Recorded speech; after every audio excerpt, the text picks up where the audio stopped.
আরে মামা, আমরা তো চোর, আমাদের আবার ধর্ম আছে নাকি? ওই নামাজ পড়তেছে পড়ুক, আমরা যত তাড়াতাড়ি পারি কেটে পড়লেই বাসি। তারপরও ভাগ না, একটা জিনিস আমার মাথায় ঢুকলো না। আমার চুরি করার বয়সে এই ধরনের লোক তো আমি দেখিনি। আর চোখের সামনে দিয়ে মানি ব্যাগ, আইফোন, এই যে লাখ টাকার গাড়িটা নিয়ে যাচ্ছি, তারপরে কিছু বলে না।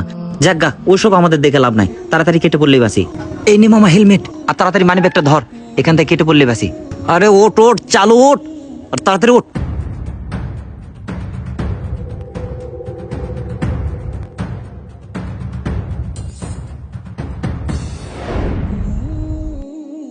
হে আল্লাহ খোদা, তোমার ইবাদতে যখন আমি মগ্ন ছিলাম, দুইজন চোর এসে আমার স্বপ্নের গাড়ি, আমার স্বপ্নের আইফোন সবকিছুই চুরি করে নিয়ে গেল। তুমি তো সেইটা দেখলাই, আর এইটার বিচার তোমার হাতেই তুইলা দিলাম। এটার সঠিক বিচার তুমি করো মাবুদ, আমিন।